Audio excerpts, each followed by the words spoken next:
ഹിമാചൽ പ്രദേശിലെ മണ്ടിയിൽ മേഘവിസ്ഫോടനം നടന്നു. കർസോഗിലാണ് മേഘവിസ്ഫോടനം ഉണ്ടായത്. രഘുനാഥ് കാപ്പക്കാടിൽ കുടുങ്ങിയ 12 പേരെ ഇപ്പോൾ രക്ഷപ്പെടുത്തിയെന്നും വാർത്തകൾ ലഭിക്കുന്നു. ബൽറാം നെടുങ്ങാടി ഇതിൻ്റെ ഭീകരാവസ്ഥയുടെ റിപ്പോർട്ടുമായി നമുക്കൊപ്പം ചേരുകയാണ്. ബൽറാം, വിവരങ്ങൾ പറയൂ.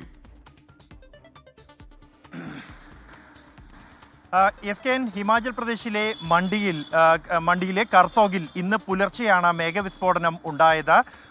ഈ മേഖലയിൽ മേഘവിസ്ഫോടനത്തെ തുടർന്നുണ്ടായ മണ്ണിടിച്ചിലിൽ ആൾനാശമോ മറ്റ് അപകടങ്ങളോ ഉണ്ടായതായി ഇതുവരെയും റിപ്പോർട്ടുകളില്ല. എന്നാൽ റോഡുകൾ വ്യാപകമായി തന്നെ തകരുന്ന സാഹചര്യം ഉണ്ടായിട്ടുണ്ട്. അതുകൊണ്ട് തന്നെ ആളുകൾ പലയിടങ്ങളിലും കുടുങ്ങിക്കിടക്കുന്ന സാഹചര്യമാണ് നിലവിലുള്ളത്. അത്തരത്തിൽ രഘുനാഥ് കാ പഹാഡിയിൽ കുടുങ്ങിപ്പോയ 12 പേരെ പോലീസ് രക്ഷപ്പെടുത്തിയതായി അറിയിച്ചിട്ടുണ്ട്.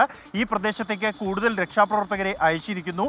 പോലീസിന്റെ നേതൃത്വത്തിൽ രക്ഷാപ്രവർത്തനം ഇപ്പോഴും തുടരുകയാണ്. ദേശീയ സംസ്ഥാന ദുരന്ത നിവാരണ സേനകൾ ഈ പ്രദേശത്തേക്ക് തിരിച്ചിട്ടുണ്ട്.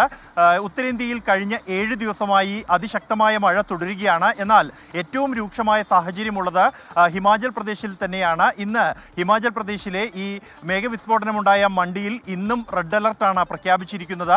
ഈ പ്രദേശത്ത് ബിയാസ് നദി അപകടകരമായ നിലയിൽ ഒഴുകുന്നു. പലയിടത്തും വെള്ളക്കെട്ട് ഇന്നലെ മുതൽ തന്നെയുണ്ട്. ഈ പ്രദേശങ്ങളിൽ നിന്നും ആളുകളെ ഒഴിപ്പിക്കുന്ന നടപടികൾ ഉൾപ്പെടെ പുരോഗമിക്കുകയാണ്. അതേസമയം രാജ്യത്ത് ഇന്ന് 9 സംസ്ഥാനങ്ങളിൽ ഓറഞ്ച് അലർട്ട് നൽകിയിട്ടുണ്ട്. അസം, നാഗാലാൻഡ്, മണിപ്പൂർ, ഉത്തർപ്രദേശ്, ഹിമാചൽ പ്രദേശ്, ഹരിയാന, മധ്യപ്രദേശ്, ഛത്തീസ്ഗഡ്, ഗുജറാത്ത് എന്നിവിടങ്ങളിലാണ് ഓറഞ്ച് അലർട്ട് നൽകിയിരിക്കുന്നത്. മറ്റ് ഉത്തരേന്ത്യൻ സംസ്ഥാനങ്ങളിലെല്ലാം തന്നെ യെല്ലോ അലർട്ട് തുടരുന്നതാണ് നിലവിലുള്ള സാഹചര്യം. ഒപ്പം തന്നെ ഒഡീഷയിലും വെള്ളക്കെട്ട് അതീവ രൂക്ഷമാണ്. ബലാസോർ അടക്കം 3 ജില്ലകളിലാണ് വെള്ളക്കെട്ട് രൂക്ഷമായിരിക്കുന്നത്. ഇവിടെ നിന്നും ആളുകളെ ഒഴിപ്പിക്കുന്ന നടപടികൾ ഇപ്പോഴും പുരോഗമിക്കുകയാണ്. SKN.